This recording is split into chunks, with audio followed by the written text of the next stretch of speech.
बहुत स्वागत आपका। आप देख रहे हैं वॉर रूम। आपने सबने खबर देखी होगी, दिल्ली से श्रीनगर जा रही एक इंडिगो एयरलाइंस की फ्लाइट टर्बुलेंस में फंस गई। मौसम बहुत खराब हो गया और जब ये मौसम का हमला हुआ तो फ्लाइट के जो सबसे नजदीक एक एयरपोर्ट था वो लाहौर था। पायलट जो थे उन्होंने तुरंत पाकिस्तानी एयर स्पेस में जाने की, एंट्री करने की परमिशन मांगी। वो लैंड नहीं करना चाहते, केवल एयर स्पेस में दाखिल हो जाना चाहते थे। अभी आपको मालूम होगा भारत पाकिस्तान के बीच जो जंग की परिस्थितियां बनी हुई हैं, पाकिस्तान ने अपना पूरा एयर स्पेस भारत की सिविल फ्लाइट्स के लिए भी बंद कर रखा है। उसका वहां कोई विमान नहीं जा सकता। तो इस पायलट ये चाह रहे थे कि थोड़ी देर अगर एयर स्पेस में अगर उनके मैं चला जाऊं तो ये जो टर्बुलेंस है उससे मैं बच के थोड़ी देर बाहर निकल सकता हूं। पाकिस्तान ने उससे भी इनकार कर दिया। इस फ्लाइट में 227 लोग सवार थे। लाहौर एटीसी ने पायलट को साफ इनकार कर दिया, आप हमारा एयर स्पेस इस्तेमाल नहीं कर सकते। मजबूरन इस खराब मौसम वाले रूट पर विमान को आगे बढ़ाना पड़ा पायलट को, और आगे जाने पर फ्लाइट और ज्यादा खराब वेदर में और ज्यादा बड़ी टर्बुलेंस की चपेट में आ गई। उसके बाद ओलावृष्टि शुरू हो गई। विमान का आगे का हिस्सा जब लैंड हुआ जहाज तो देखा गया आगे का हिस्सा पूरी तरीके से टूटा हुआ था, पूरी तरीके से क्षतिग्रस्त था। जो वीडियोज आए उसमें साफ दिखाई देता लोग दुआएं पढ़ रहे हैं कि बस शायद हमारा आखिरी वक्त आने वाला है। चीखने चिल्लाने लगे लोग, पूरी तरह प्लेन डगमगा रहा था। जैसे तैसे इस प्लेन को श्रीनगर एयरपोर्ट पर एक इमरजेंसी लैंडिंग के जरिए उतारा गया। पायलट की बहुत सूझबूझ थी कि उन्होंने 227 लोगों की जान बचा ली। पायलट के इमरजेंसी के ऐलान के बावजूद पाकिस्तान की इस करतूत ने 227 लोगों की जान को संकट में डाला। और डीजीसीए ने इस पूरी घटना के जांच के आदेश तो दिए हैं कि उस वक्त क्या हुआ सब कुछ पता चलेगा। लेकिन ये जो डेवलपमेंट पता अब सामने आई है, इतना कश्मीरियों के लिए हमारी शारग है, हमारा ये है और वो है, जनरल मुनीर जो कुछ कहता रहता है, पाकिस्तान इतना कुछ बोलता है। इस फ्लाइट में सबसे ज्यादा कश्मीरी थे, सबसे ज्यादा कश्मीरी थे जो उस वक्त वहां पर लैंड होना चाह रहे थे। इसके अलावा इसमें हमारे कुछ पॉलिटिकल पार्टीज के डेलीगेशन के लोग भी थे, हमारे सांसद भी थे टीएमसी के। वो वहां जाकर के जो शेलिंग में, पाकिस्तान की शेलिंग में जो लोग, जिन लोगों के घर तबाह हुए हैं, जो लोग मारे गए हैं, उन लोगों से जाकर वो मुलाकात करना चाहते थे। आप तस्वीरें जरा आप देखिए, अगर थोड़ा ऑडियो भी हम इसका सुना सकें ताकि आपको अंदाजा लगे क्या हाहाकार मचा हुआ था उस वक्त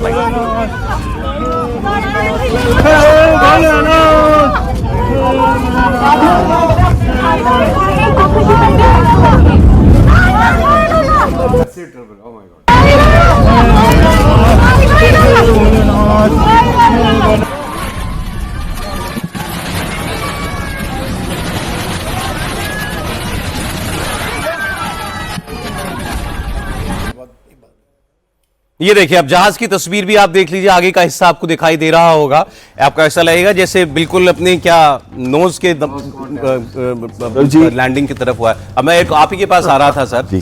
अब सवाल यह है कि उस वक्त क्या उन्होंने अगर परमिशन मांगी पाकिस्तानी एयर स्पेस यूज करने की पायलट ने, तो क्या उससे टर्बुलेंस से बचा जा सकता है? ऐसा होता है? देखिए, कभी भी ऐसी बात आती है कि कोई सिविलियन एयरक्राफ्ट जा रहा हो और थोड़ी देर के लिए हॉस्टाइल एयर स्पेस को भी ब्रेक करना चाहता हो सेफ्टी ऑफ पैसेंजर्स के लिए, तो नॉर्मली कितने भी खराब देश हो, कितने भी हॉस्टाइल देश हो, वो कभी मना नहीं करते, क्योंकि वो वहां लैंड नहीं कर रहा, वो तो वहां से सिर्फ डाइवर्ट कर रहा है ताकि जो वेदर रेडार पे उसको वेदर सेल दिख रहे हैं, जो जिसमें थंडरस्टॉर्म है, टर्बुलेंस है, उनको वो स्कर्ट करके जाके लैंड कर सके। और क्योंकि ये हिली एरिया, ये दिल्ली से श्रीनगर जा रहा था, और आपने एक बहुत महत्वपूर्ण चीज कही थी कि इसमें ज्यादातर लोग तो श्रीनगर के ही थे जो जा रहे थे, और वो लैंग्वेज से भी पता चल रहा था। इसमें दो चीजें मैं आपको बताना चाहूंगा कि जब भी आप कभी ऐसे सिचुएशन में आप सोचते हैं कि अगर आपके पास कोई और वेदर पेनिट्रेशन का रास्ता रह नहीं जाता स्कर्टिंग का, तो आप हमेशा पेनिट्रेट मिनिमम उससे करते हैं, और वो पायलट ने किया। लेकिन अगर आप डैमेज देखिए नोज का डैमेज दिखा रहे हैं। अब मैं एक्चुअली जब मैंने भी ये तस्वीर देखी तो मुझे लगा क्या ये आपने बिल्कुल हेड ऑन नीचे लैंड किया होगा इसने, क्योंकि ऐसा होता तो जहाज एक बार जब मैं खुद ऐसे स्टॉर्म में फंसा था, मेरा फाइटर जहाज के साथ उड़ा रहा था, तो हमारा ये जो आगे का पोर्शन है ना, ये है रेडोम, जो कि थोड़ा सा वीक पोर्शन होता है, जहां पे रेडार के एलिमेंट्स और जो नेविगेशन और दूसरे एलिमेंट्स जो होते हैं, सेंसर्स होते हैं, वो इसके ऊपर होते हैं। तो ये उतना स्ट्रांग नहीं होता जितने स्ट्रांग बाकी का एयरक्राफ्ट का स्ट्रक्चर होता है। और क्या हुआ जब वो घुसा एक वेदर के अंदर, तो जहाज के ऊपर दो फोर्सेस काम करते हैं, अपड्राफ्ट और डाउन ड्राफ्ट। तो जहाज ऐसे ऐसे गिर रहा वो होता है, बता रहे थे लोग, ऊपर नीचे हो रहा था, ऊपर नीचे, और साथ में जहाज ऐसे भी हिलता है क्योंकि विंड्स जो है कभी भी हमेशा सीधी नहीं होती, कोई ऐसे आती है, कोई नीचे आती है, कोई ऊपर आती है।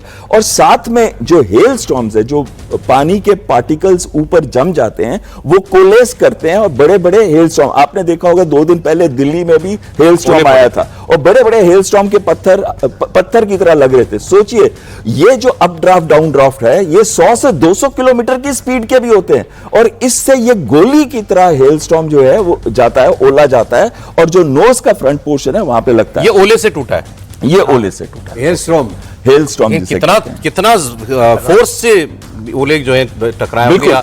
हवाएं कितनी तेज होंगी। अभी देखिए, जब हमारे पास नीचे तक आते हैं तो ये ओले शायद इतने रह जाते ठीक हैं, है। लेकिन हवा में जब ये कोलेस करता पानी, तो हो सकता है ओले का साइज जो है बड़ा हो, बहुत बड़ा। और ये हेल स्टॉर्म के अंदर जब आप फंस जाते हैं ना, तो ये हेल एक 100-200 किलोमीटर पे, और अगर आप इसका जो भी वेट लें, कितने मोमेंटम से लग रहा है, ये जैसे गोली आ रही हो तो उस ये तो तरीके पायलट से। का बहुत बड़ा मतलब उनकी ट्रेनिंग रही कि उन्होंने बचा लिया। बिल्कुल, एक तो वो लेके गया पूरे थंडरस्टॉर्म के बीच में से नहीं, तो ये भी एक बहुत बड़ा उसने बचाया। दूसरा, पायलट ने इमरजेंसी लैंडिंग इस तरीके से की कि स्ट्रक्चर डैमेज के बाद भी उसकी एयरक्राफ्ट की एरोडायनेमिक कैरेक्टरिस्टिक्स में फर्क आता है। ये तो पायलट की खूबी रही उनकी। अब मैं ये आपसे समझना चाह रहा हूं, व्यूअर्स को भी शायद लग रहा हो, भाई मौसम खराब है तो मौसम सब जगह खराब है आसमान में, वो पाकिस्तान का एयर स्पेस कितना दूर तक यूज करते हैं? वेदर जो होता है वो कभी भी ऐसा नहीं होता कि आपको 200, 300, 400 किलोमीटर का एक बहुत बड़ा स्प्रेड होगा। बीच बीच में वेदर के सेल्स होते हैं। अच्छा। तो आप क्या करते हैं, हमेशा डाइवर्ट करते हैं, वेदर के सेल्स के बीच में से निकल जाते हैं जो एरियाज थोड़े से कम वेदर से अफेक्टेड होते हैं। तो अगर पायलट सब दिख रहा होता है रडार पे, सब वेदर रडार पे सब दिख रहा है, लाल लाल कलर के वो दिख रहे होते हैं वेदर। अच्छा। जो वेदर होता है, स्टॉर्म्स होते हैं। तो अगर पायलट ने डाइवर्ट करने की कोशिश की, तो मैक्सिमम अगर जाता भी तो 20-30 किलोमीटर से ऊपर पाकिस्तान की टेरिटरी में नहीं जाता, जो कि एयर से कोई भी डिस्टेंस नहीं है, और इधर से जाके वापस फिर वो श्रीनगर की तरफ चला जाता। इतना भी मना कर दिया? इतना भी मना कर दिया। ये जो है मेरे हिसाब से बेवकूफी है, ये कभी भी कोई नहीं करता। अब क्या ऐसे वॉर लाइक सिचुएशन में, ठीक है उसने एयर स्पेस बंद किया हुआ है, जंग हुई है हमारी उसके बीच अभी 4 दिन के लिए, लेकिन ऐसे सिविलियन क्राइसिस के अंदर क्या ये मिलिट्री रूल्स जो हैं एंगेजमेंट के, ये कुछ बदले जाते हैं, शिथिल किए जाते हैं?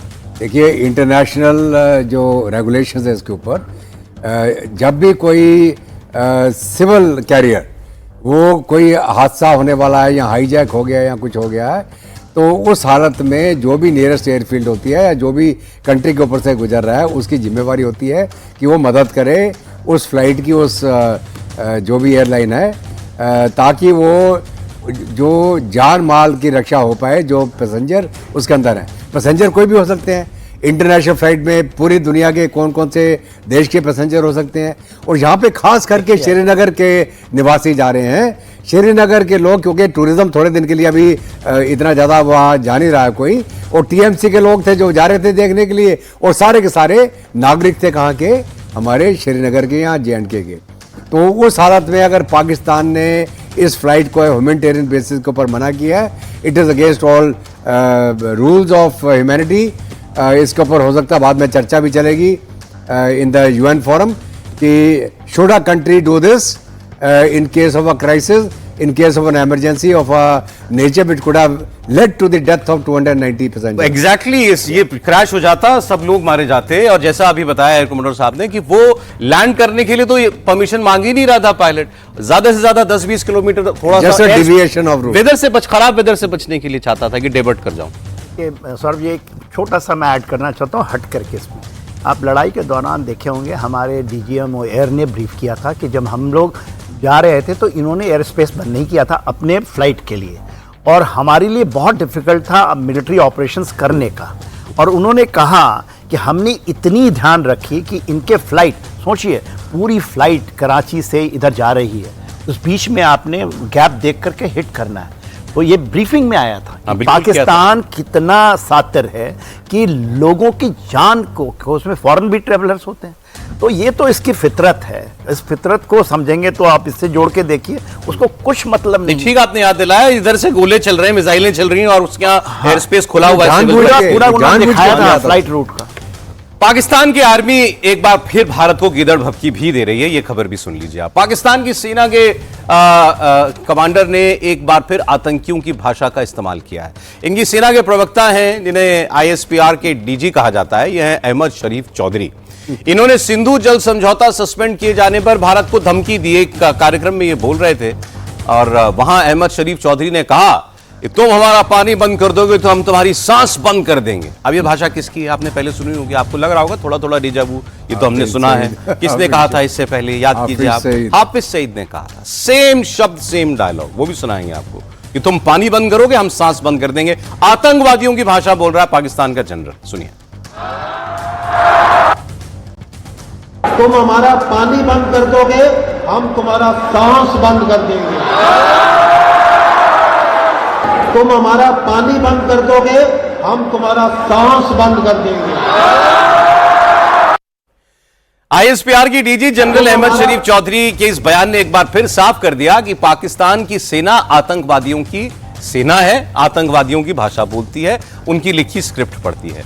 ऐसा इसलिए क्योंकि अभी जो आपने बयान सुना वही बयान सेम हाफिज सईद ने दिया था कुछ दिनों पहले। सुन, अगर तू पानी बंद करेगा इंशाअल्लाह हम तेरी सांस बंद करेंगे, इन दरियाओं में फिर खून बहेगा। खुद कभी नहीं आता ये लड़ने का। मैं जरा बता हाँ, दूं, हवा कैसे बंद करेगा ये? तेरी सांस बंद करेंगे, इन दरियाओं में फिर खून बहेगा।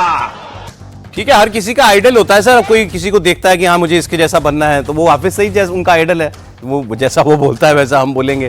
पानी रोके जाने को लेकर अब पाकिस्तान लेकिन कितनी भी गीदड़ भभकियां दे दे, प्रधानमंत्री ने साफ कहा है और अभी कहा है कि खून और पानी अब एक साथ तो नहीं बहेगा। पाकिस्तान को एक बूंद भारत के हिस्से का पानी नहीं दिया जाएगा। पाकिस्तान को भारत के हक का पानी नहीं मिलेगा। भारतीयों के खून से खेलना पाकिस्तान को महंगा पड़ेगा। ये भारत का संकल्प है और दुनिया की कोई ताकत हमें इस संकल्प से टिका नहीं सकती है। तो यही प्रधानमंत्री की का जो ऐलान है, इसी की वजह से पाकिस्तान में इतनी बेचैनी है कि पाकिस्तान के ये डीजी कह रहे हैं कि हम तुम्हारी सांस बंद कर देंगे अगर तुम हमारा पानी बंद कर दोगे। जो आप कहते हैं हाफिज सईद के हाँ, कुछ लगता देखिए ऐसा है कि हाफिज सईद इसका जनरल शरीफ का जो चौधरी का अंकल है वो, क्योंकि जो उसामा बिन लादेन था, इसका जो वालिद था वो उसका साथी था, किसका? उसामा बिन लादेन का। उसको न्यूक्लियर टेक्नोलॉजी भी बेचने गया था वो, तो ये भी जिहादी का बेटा है ये, और ये उसी की लैंग्वेज बोल रहा है। अभी हमारे पास तो पानी का टेंटवा है ना इनका, ये हवा कहां से बंद करेगा? ये हवा, ये क्या है, ये इसकी पूरी कायनात नहीं बंद कर सकती। हवा तो चारों तरफ है, हमारी हवा चलती रहेगी, हमारी हवा को कोई नहीं रोक सकता। इसका पानी हमारे हाथ में है, वो हम जब चाहे रोक दे, जब चाहे खोल दे, हम पिलाएंगे भी और रुलाएंगे भी और तरसाएंगे भी। तो ये हमारा जवाब है इसको, तुम करके तो देखो, तुम हवा क्या बंद करोगे, तुम्हारा आगे का पूरा हुक्का पानी हम बंद कर देंगे।